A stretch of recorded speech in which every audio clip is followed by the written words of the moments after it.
The growl behind the curtain. It was my first time ever flying. I was nervous, but excited. My friend Jose had invited me to Mexico City, a trip I'll never forget, for all the wrong reasons. The first night we went out to eat, drink, and party.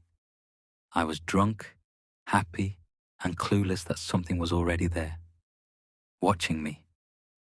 The room we stayed in didn't even have a real door, just a blanket hanging in the doorway. I laughed about it, called it local style. But I didn't realize that blanket was the only thing between me and it.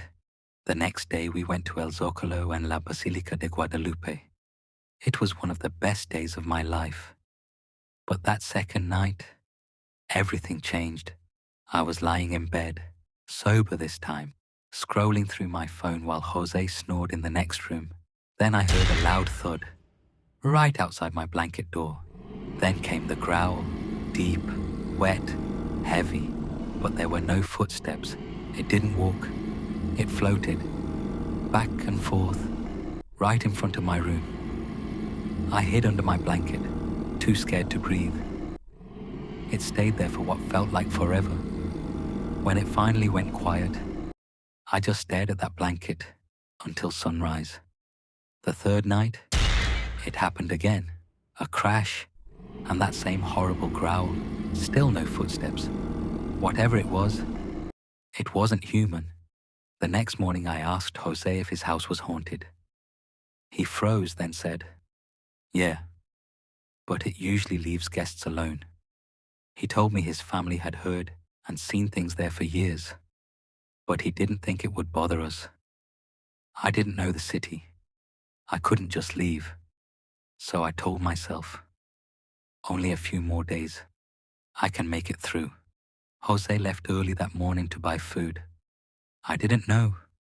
I'd fallen asleep around 7 a.m. after being terrified all night. When I woke up, the house was empty. The house was strange. A basement garage. Then the first floor, the kitchen and dining room on the second, and the bedrooms on the third. I went down to the second floor to wait for Jose. Around 11 a.m., the lights went out. Everything, the power, the noise, even my phone signal. But through the window, I could still see the neighbors' lights. The blackout was only inside the house. When I told Jose later, he confirmed it. No one else lost power. The same sound, that heavy thud. But this time it came from the basement, in broad daylight. Then came the growl, louder, closer. It moved back and forth below me, like it was circling the stairs. No footsteps, just that awful sound. Rising from the basement, the sound kept growing, shaking the floor beneath me. I made myself as small as I could, curled into a ball from pure terror. Then I jumped onto the nearest sofa, shut my eyes, and prayed. Prayed that whatever was down there didn't come up those stairs. When Jose finally came back, I told him everything. That's when he told me something I'll never forget. He said that years ago, the devil had tried to buy his family's souls in that house.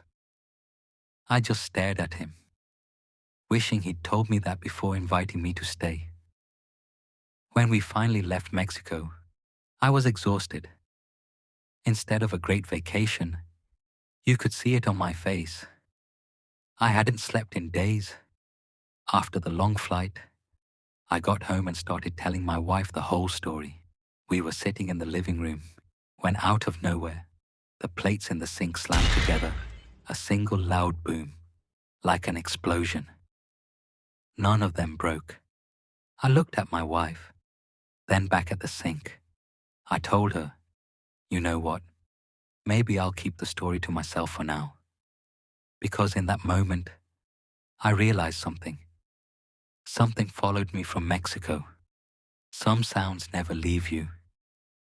Some nights, I can still hear the horrible growls outside my door.